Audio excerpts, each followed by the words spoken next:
నా చేతిలో ఉన్నది ఏంటో కనిపెట్టండి చెప్తాను. నేను అంత క్యూట్ గా పట్టుకుని అంత కసితో కోస్తున్నానంటే ఆల్రెడీ మీకు అర్థమైపోయే ఉండాలి అది చికెన్ అని. మటన్ మస్తాన్ కూడా అంత నైస్ కట్ చేయలేడేమో, అంత అనుభవం వచ్చింది నాకు చికెన్ కోయటంలో.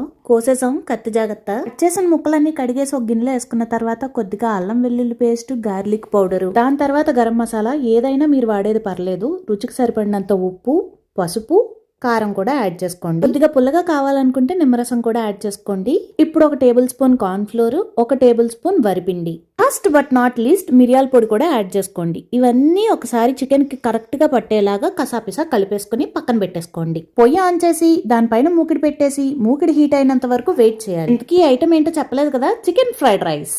మూకిడి వేడెక్కిన తర్వాత కొద్దిగా నూనె యాడ్ చేసుకోండి. ముక్కలు వేయడానికి సరిపడినంత నూనె వేసుకోండి. అలా ముక్కలు వేడెక్కుతున్నప్పుడు రైస్ కుక్కర్ లో రైస్ ఉడికించేసుకోండి. లైట్ బ్రౌన్ షేడెడ్ కలర్ లో తీసేస్తే మనకు ముక్కలు కరెక్ట్ గా ఉంటాయి అన్నమాట. ముక్క టేస్ట్ చూద్దాం, బ్రహ్మాండం. దాని తర్వాత మూకిళ్ళలో అదే నూనెలో 3-4 ఎగ్గులు మీకు ఎన్ని కావాలంటే అన్ని కొట్టేసుకుని దాంట్లోనే కరివేపాకు, జీలకర్ర వేసి కొద్దిగా వేగనిచ్చిన తర్వాత మీకు కావాల్సిన కూరగాయ ముక్కలన్నీ యాడ్ చేసేసుకోవచ్చు. దాని తర్వాత అల్లం వెల్లుల్లి పేస్ట్ వేసుకోవాలి. అల్లం వెల్లుల్లి పేస్ట్ పచ్చివాసన పోయేంత వరకు వేపుకుని దాంట్లోనే పచ్చిమిరపకాయ ముక్కలు యాడ్ చేసుకుని గరం మసాలా, మిరియాల పౌడర్ కూడా యాడ్ చేసుకోవాలి. అది కాస్త వేగిన తర్వాత మనం ఉడకబెట్టిన రైస్ ఉంటుంది కదా, అది తీసుకొచ్చి అందులో కలిపేయటమే.